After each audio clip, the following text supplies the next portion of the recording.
Dans cette vidéo numéro 10, nous allons continuer la correction de l'exercice 13 en traitant cette question. Cette fois-ci, on choisit simultanément K jetons parmi 8. Ça n'est pas forcément 2. K est ici une inconnue. Le client, cette fois-ci, n'a pas de carte de fidélité. Les modalités du jeu sont donc différentes. Z est égal au gain du client.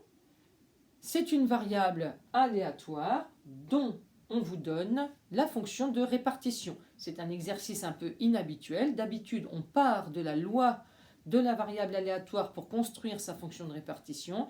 Là, on vous demande le contraire. À partir de la fonction de répartition, comment retrouver la loi? Tout d'abord, il nous faut les valeurs prises par Z.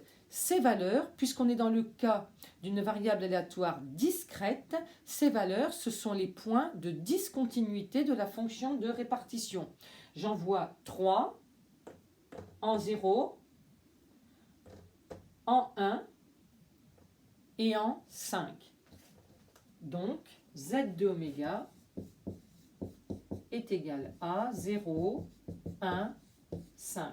Et pour déterminer la loi de Z, il va me falloir trouver P de Z égale 0, P de Z égale 1, P de Z est égal à 5. Pour P de Z est égal à 0, et pour pouvoir utiliser la fonction de répartition, je vais me ramener à la définition de la fonction de répartition, c'est-à-dire je vais utiliser ceci. P de Z inférieur ou égal à 0, c'est justement par définition la valeur de la fonction de répartition en 0. J'utilise les données de l'exercice. Or, la valeur de la fonction de répartition en 0 est à prendre ici, donc elle vaut 3 huitièmes moins. Quelle est la probabilité que le gain du client soit strictement négatif? Ici, elle est nulle. Le gain du client est positif ou nul. Donc, je trouve P de Z égale 0 égale 3 huitièmes. Pour P de Z est égal à 1. Alors, j'utilise ceci. Être égal à 1, eh bien, si on fait un schéma, c'est être inférieur ou égal à 1 et on ôte être strictement plus petit que 1, ce qui fait qu'on retrouve être égal à 1. Ceci est égal à fz de 1, c'est la définition de la fonction de répartition à cause du égal ici. Par contre, quelles sont les valeurs de z strictement plus petites que 1? Eh bien, c'est 0.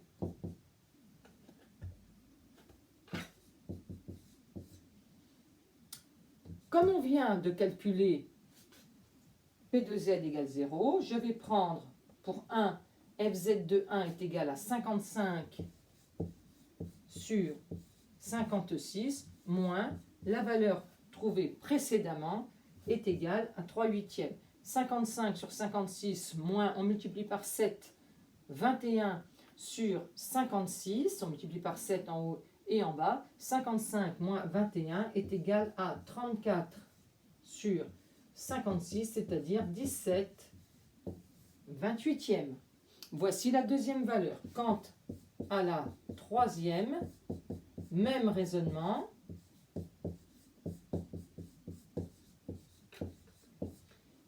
Ici, j'ai fz de 5 moins. Quelles sont les valeurs prises par z qui sont strictement plus petites que 5? Il n'y a que 0 et 1.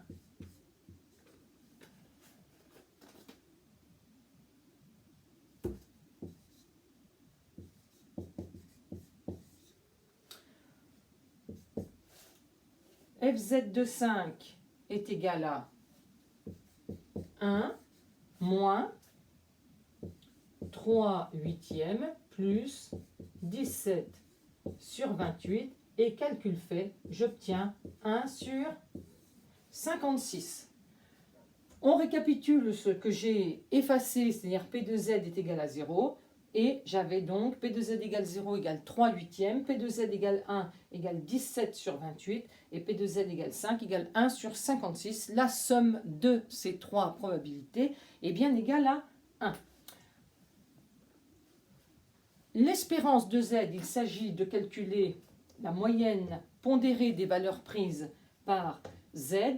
J'applique donc la formule Z égale 0. On prend la valeur 0 fois P de Z est égal à 0, plus la valeur 1 fois P de Z est égal à 1, plus la valeur 5 fois P de Z est égal à 5, et j'obtiens 39 sur 56, ce qui me donne à la calculatrice 39 divisé par 56, à peu près 0,7.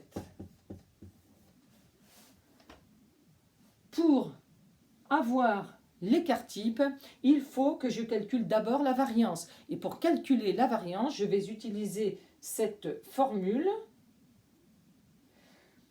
Donc, je dois d'abord calculer l'espérance de Z au carré, c'est-à-dire la moyenne pondérée des valeurs de Z au carré.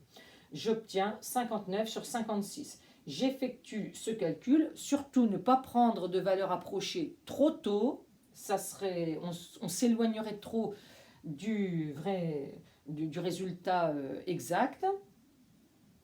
Et j'obtiens ceci pour V de Z, ce qui me donne, une fois les calculs faits à la calculatrice, un sigma Z à peu près égal à 0,754.